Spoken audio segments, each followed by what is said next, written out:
Bir diğer ölçü de ihtiyat ve tedbir. İhtiyat bir iş ve bir hamlede zarar ihtimallerine karşı ve maruz kalınan musibetler neticesinde ahuvaha düşmemek için en ehemmiyetli bir davranıştır. Sebeplere tevessülde gerektiği gibi hazırlanamamış nice müteşebbisler vardır ki, neticede ya dizini döver veya kadere taş atar. Evet, onlar önce tedbirde kusur ettiler, sonra da kaderi tenkit etmekle hataya düştüler. Bir hamle ve bir teşebbüste hedef alınan netice ne kadar büyük ise, o uğurda gerekli olan tedbirlere riayet de o nispette ehemmiyetlidir. Binaenaleyh bir şahıs, üzerine aldığı mükellefiyetin büyüklüğü ölçüsünde fayda ve zararları da hesap ederek ona göre işini düzene koymazsa, o ya teşebbüs ettiği şeylerde gayri ciddi bir maceracı veya saf derun bir ahmaktır. Böyle ahmakların hamlesi ataletlerinden daha zararlı olur. Bir insanın maksatlarını elde etmesinde tedbir ve ihtiyat büyük bir sermayedir. Bu hususta gösterilecek küçük bir gevşeklik veya ihmal ise neticede suçlamalara sebebiyet verecek büyük hatalardandır. Akıllı insan, meydana gelmesi muhtemel mazarratlar daha ortaya çıkmadan onları bertaraf etmek için çareler bulmuş ve yerli yerine yerleştirmiş olan insandır. Evet, atalarımızın da dediği gibi, hırsız seni çarpmadan mutlaka sen hırsızı yakalamalısın. İnsan her işi bir ön plan ve tedbirle ele almalıdır. Netice itibariyle de maddi manevi bir fayda ve fazilet vaat etmeyen şeylerden katiyen sakınmalıdır. Böyle ilk bir tedbirle ele alınmayan her teşebbüs bir abes ve abes iştigal ise kişinin aklının noksanlığına ve henüz çocukluğunu yaşamasına delalet eder. Bir şahıs kendi kadir ve kıymetini çetin imtihanlar ve namüsait şartlar muvacehesinde elde edeceği muvaffakiyetlerle ispat eder, ortaya koyar. Böyle ağır şartlar altında verilen hizmetteki muvaffakiyet ise her şeyden önce sağlam bir plan ve o plana göre hareket etmeye vabestedir.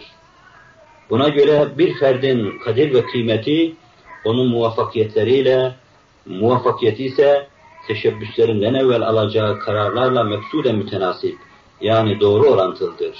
İhtiyatlı olma, korkup geriye durmadan tamamen farklı olduğu gibi, tedbirsizce davranışların da cesaret ve civanmetlikle hiçbir alakası yoktur. Vaka birinci şıkta ifrata varıldığı takdirde bir kısım zararların gelmesi bahis mevzu olabilir. Ama bunlar katiyen mevzi ve çaresi bulunabilecek zararlardandır. Tedbirsizliği kahramanlık sayanların ulu orta hareketleri ve donkşotça davranışları ise her zaman tehlikeli ve rizikolu olmuştur. İhtiyat, dost, düşman ve tahrik olabilecek bütün çevrenin kinlerini, nefretlerini, kıskançlıklarını hesaba katarak hareket etmek demektir. Böyle bir davranışta zahiren bir pasiflik ve atalet göze çarpsa bile engellenme ihtimalinden uzak bulunduğu için fiyaskosu az, dolayısıyla da inkisari hayale sebebiyet vermeden çok uzaktır.